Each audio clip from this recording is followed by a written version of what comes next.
Anggota DPR RI Komisi 2 Dedi Yefri Sitorus ungkap cara licik oknum pegawai ATR BPN dalam bermain dengan mafia tanah. Menurut Dedi Sitorus, mustahil mafia tanah bisa bekerja apabila tidak ada campur tangan oknum ATR BPN. Hal itu diungkapkan Dedi Sitorus saat rapat bersama Menteri ATR BPN Nusron Wahid di Gedung DPR RI Jakarta pada Kamis 30 Januari. Dugaan adanya mafia tanah dengan oknum ATR BPN, kata Dedi Sitorus, dapat dilihat dari penerbitan hak guna bangunan atau HGB di sekitar laut Kabupaten Tangerang, Banten yang dikelilingi pagar laut. Menurut Dedi Sitorus, oknum ATR BPN akan dengan mudah bermain-main dengan mafia tanah lantaran tidak pernah ada sanksi berat terhadap kasus ini. Misal saja terhadap 8 pegawai yang diduga terlibat penerbitan HGB pagar laut hanya diberikan sanksi oleh pihak ATR BPN. Hal ini menurutnya sangat ringan lantaran keuntungan bermain dengan mafia tanah bisa mencapai 30 miliar rupiah. Angka itu tentu sangat menggiurkan mengingat pensiunan PNS saja tidak bisa mencapai angka tersebut.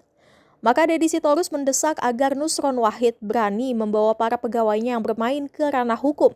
Nusron Wahid menurutnya harus melibatkan Komisi Pemberantasan Korupsi atau KPK untuk menindak pegawainya yang nakal. Ini kan itu terbukti, ya.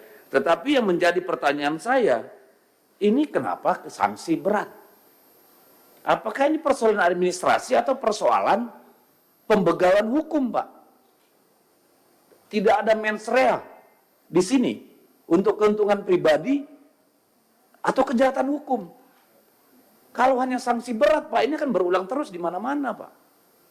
Kalau hanya inspektorat yang turun, tidak akan ada yang namanya efek jerah. Ya paling sanksi berat, di kantong gua udah 30 miliar. Kalau gua makan gaji berapa tahun sampai pensiun nggak dapat 30 miliar. Begitu-gitu aja kita, Pak. Saya kira tidak cukup hanya sanksi berat. Harus proses hukum. Karena ini kejahatan. Bukan malpraktek yang hanya berkonsekuensi sanksi. Ini saya kira perlu menjadi perhatian, Pak. Ya. Termasuk yang Surabaya dan sebagainya itu, termasuk yang Bekasi tadi. Kalau nggak bisa dibatalin, Pak, itu yang menerbitkan sertifikatnya, proses hukum dulu, Pak. Sehingga bisa dibatalkan bahwa itu produk cacat hukum. Jangan nunggu fatwa dari kejaksaan, Pak. Duit mereka lebih banyak, Pak.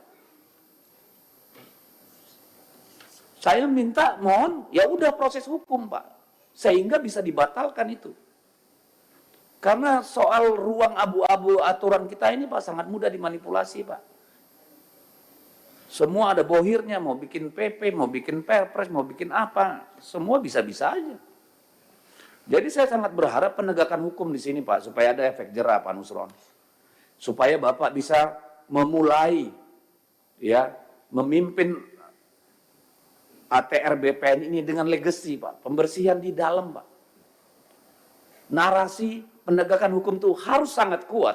Sehingga semua yang ada di layar ini sekarang, semua punya rasa takut, Pak. Jangan lupa subscribe ya.